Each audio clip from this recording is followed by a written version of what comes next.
A very good morning to all. So in the previous class, we discussed that the earth has two types of movements, that is rotation and revolution. And we discussed that rotation is the spinning of the earth on its own axis. So today let's discuss about revolution. So what do you understand by revolution? Revolution is the movement of the earth around the sun on a fixed path. This fixed path is known as orbit. So while the earth is rotating, along with that it is also revolving around the sun in a fixed path, and this fixed path is known as orbit. As you can see here, this fixed path is not circle, it is oval in shape, and that's why we call it elliptical orbit. Here the earth revolves around the sun at a speed of about 1,07,278.87 km per hour. So let's define revolution once again.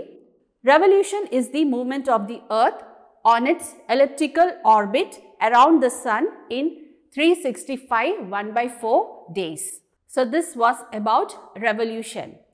As we have already discussed that the earth's orbit is not circular but it's elliptical in shape. So here if you see carefully, you can see that the sun is not at the center, and because of this sometimes the earth comes near to the sun, and this position is known as perihelion, and sometimes the earth is far away from the sun, and that position is known as aphelion. So this was about perihelion and aphelion. Now you all know that the earth takes 365 1/4 days to complete one revolution around the sun, and in a year we have 365 days, that is 1/4 days equals to 6 hours. So this balance of 6 hours is added up for 4 years, that is 6 multiplied by 4, we get 24 hours, that is 1 day. So as a result of this, we get an additional 1 day, and that's why we have 29 days in the month of February in a leap year. So 1 year equals to 365 days and 1 leap year equals to 366 days. So a leap year comes once every 4 years. So next we'll discuss about the effects of revolution. We know that rotation causes day and night, and revolution causes season. And we have 4 main seasons in a year, that is spring, winter, autumn and summer. So let's discuss about it. Here the occurrence of the season and the changes in season is caused by 2 factors. The first one is revolution of the earth around the sun that causes unequal length of day and night, and the second factor is the tilt of the earth's axis. And here the 4 seasons that we experience occurs in a year, and here the 2 hemispheres, that is the northern hemisphere and the southern hemispheres, have opposite seasons at a time. So let's see this figure. When the northern hemisphere, that is the hemisphere which is above the equator, is facing the sun, at that same time the southern hemisphere, that is below the equator, it's away from the sun. So this is the first condition. Next one is when the southern hemisphere is towards the sun and the northern hemisphere is away from the sun. And because of these 2 reasons, the 2 hemispheres, that is the northern hemisphere and the southern hemisphere, have opposite seasons at the same time. Next, let's discuss about the change in seasons. So this changes in season can be explained with 2 phenomena, that is solstice and equinox. Here solstice means sun standing still and equinox means equal nights. So first let's discuss about the solstice. Here we witness 2 types of solstice in a year. Now here in this picture, you can see the 4 positions of the earth.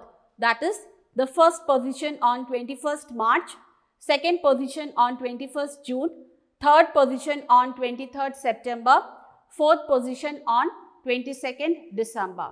So first let's take the second position. Now here you can see the northern hemisphere is tilted towards the sun, and the sun rays, it falls directly on the Tropic of Cancer. So this position of the earth on 21st June in the northern hemisphere is known as the summer solstice, and 21st June is considered to be the longest day in the northern hemisphere. And here you can see the region between the Arctic Circle and the North Pole.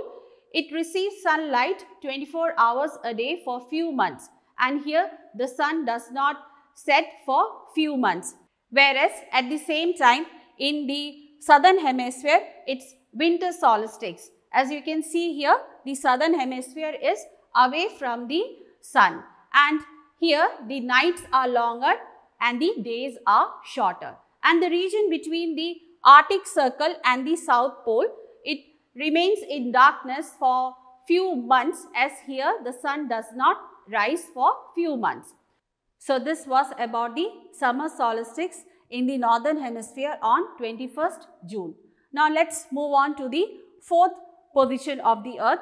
Now here you can see the northern hemisphere is away from the sun, and it's winter solstice in the northern hemisphere, that is on 22nd December. And here the region between the Arctic Circle and the North Pole, it remains in darkness for 24 hours a day for few months, because here the sun does not rise for few months.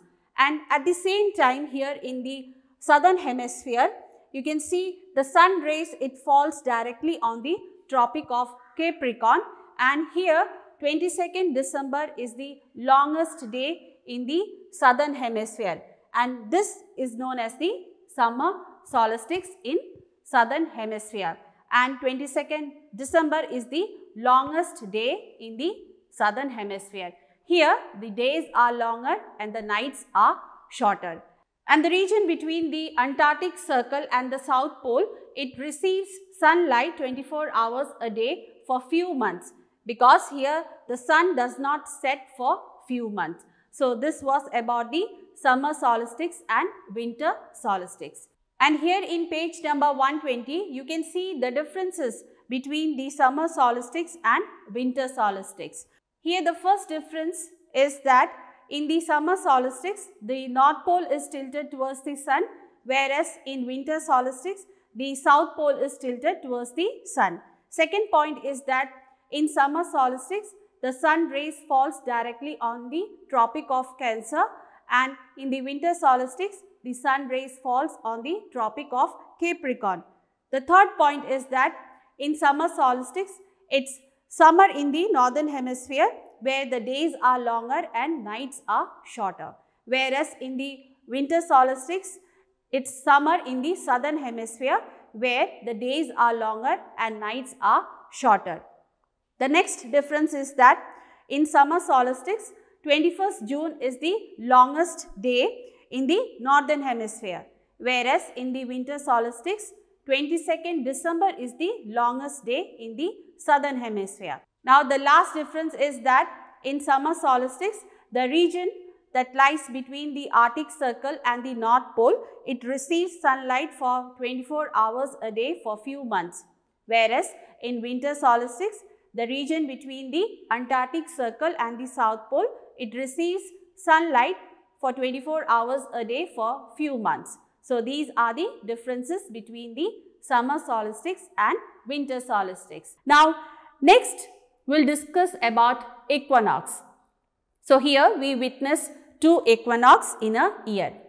Equinox is derived from Latin, which means equal nights.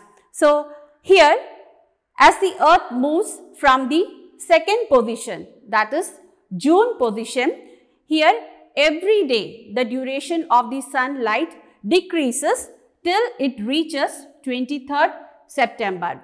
And here on 23rd September, the sun rays falls vertically overhead the equator, and this position, that is the third position of the earth on 23rd September, is known as autumnal equinox, when the days and nights are equal, that is 12 hours each all over the earth. And during autumn, the heat is moderate and weather is cooler.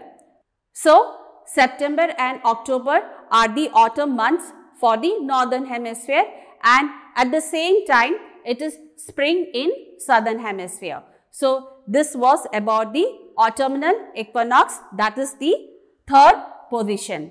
Now, let's discuss about spring equinox, that is the first position.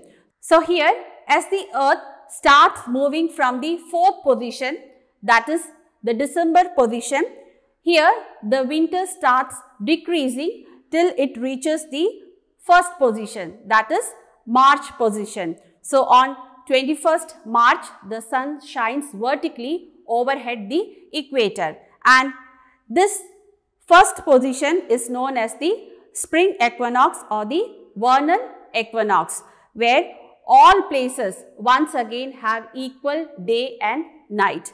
And here during spring, the weather starts to get warmer. So, March and April are the spring months for the northern hemisphere, and at the same time it's autumn in the southern hemisphere.